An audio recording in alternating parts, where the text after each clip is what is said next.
This presentation is on my solution for assignment 3. You've seen this run before. Just very quickly, we'll do it again. I'll pick another Steve, and I'll make this Steve Jones. Contact information, slightly different phone number. There we go. Pick a different city, Toronto. No comments. Okay, submit the information. So now, if we go back and we look at the View Guestbook, we can now see that I've added another row from what I had when I last demonstrated this to you. So let's go and look at the code and see how this is done. Here's the code. This is the first file, the assignment 3 PHP. This is the kickoff.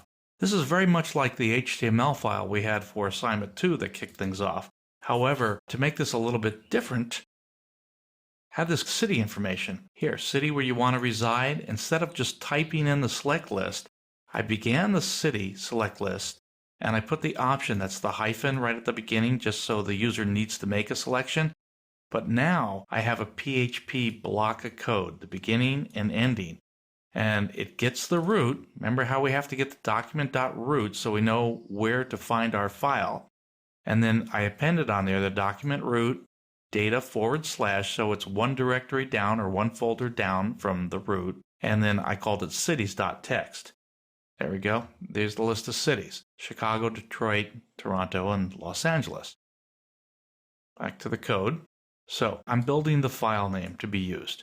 Now here's the little trick I showed you in an earlier lesson. To find out the number of lines in the file, I count the file name, and that brings back an integer, which is the lines in the file. There was a little comment I was using one time when I was debugging, but here I read from the file name. I have to open it for read, return the pointer into file pointer. Now I go through a for loop, starting with 1, and I make sure that the index is less than the lines in the file, and then I bump it up, or equal to actually. So I get the line, that's one line at a time, into line, trim the line to make sure there's no extraneous characters or anything at the end, and I put it in something I called file city. Now look at the option. Remember, you got to be careful with this.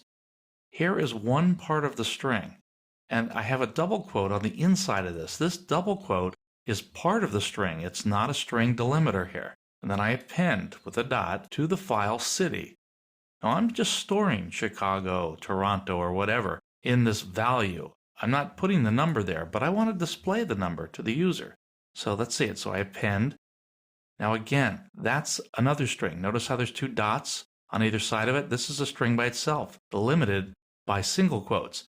But the double quote is part of the string, and it's going to close the attribute of file city within the tag that's generated.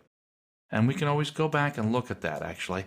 This is a kind of a debugging technique you may recall, is you can do a view page source here. Option value Chicago. See how those double quotes are there? Those are the ones that I'm generating as part of the string. And then 1: Chicago for option. Let's go back and look at the code. So I repeat the index thing for the index variable for the for loop, so I get 1, 2, 3, and then close it off. I put a colon afterward, again, another string, and then file city. I repeat it again because obviously I want to show the user what city they're selecting. And then we end off with the last string, and it's an option. So I have something like 1, 2, 3, 4, 5, 6, 7 strings being concatenated together. So this can get tricky when you start mixing double quotes and single quotes. So be cautious when you code that. And it's usually good to maybe build up the statement one little section at a time to make sure that you've got it right. So there's not much more going on here from what we had before, except for this little link, for admin use only. Now I have a link here, an anchor tag. And I call localhost assignment 3 view guestbook. Now I mentioned that it would be good to have it open in a new window. So this is one way to achieve that. You can put target and _blank, and that will either open it in a new window or a new tab, depending on how your browser options are set up. And then just the words view guestbook. Okay, so that's all we had going on there. Let's go to the add to guestbook functionality. We get the data in the form, and it's the same kind of thing. We get the root, build the file name. Now we open for appending. It's got to be little a. I get the date from the date function into the contact date variable. I'm building up this output line using a delimited string. I'm putting these pipes in between all the information, contact choice. Now we have a lot more here than we had in the earlier example. Remember to put the new line at the end of the line, the \n, in double quotes, not single quotes. And so it emulates us having hit the return key and everything appears on a new line. Then we do the fwrite, the file pointer, on that output line. Okay, and then we close it out because we're only writing one line at a time. We don't need to loop here. And the display page stuff is just what you had before. You had in assignment 2. There's no difference than what was there before. Now, let's go to the View Guestbook page. Go to the top here. Got the logo, of course. I set up the table with a border of 1, and I've got the headings up here. You've seen this already. I'm not going to belabor that. Same thing, server on the document root over here. Build the file name.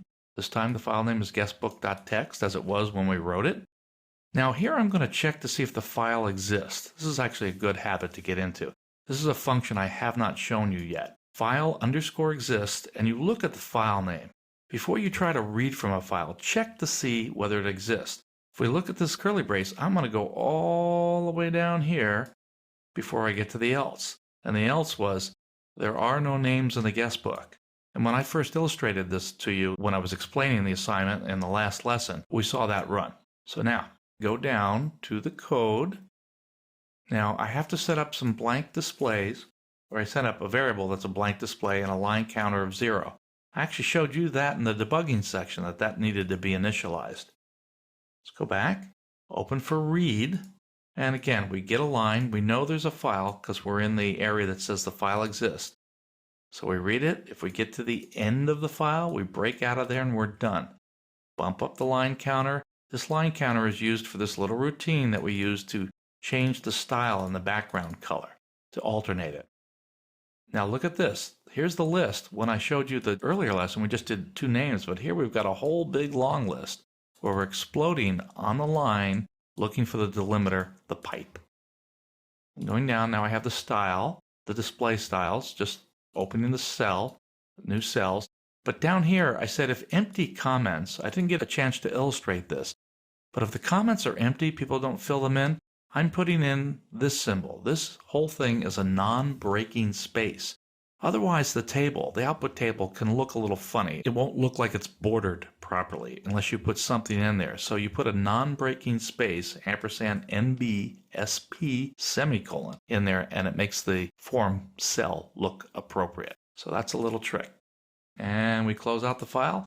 And now notice here at the end here, I'm printing display. I only have one print statement in here because what I did here for all of this table rows is I put it in a display area. So I could build the whole table up or all the rows in the table in this variable and just print them at the end. If I needed to do anything before the table or after the table, this can be a good technique that allows me to collect everything into one variable and just print it once. It can make debugging and gives you some flexibility in your presentation. So that's just the way I chose to do it. Before I conclude the lesson, I want to go and look at the guestbook file real quick, if we can find that. And there it is.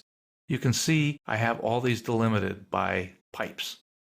All this information, none, not applicable, no comment, everything that we had before. So I wanted you to see what that looked like.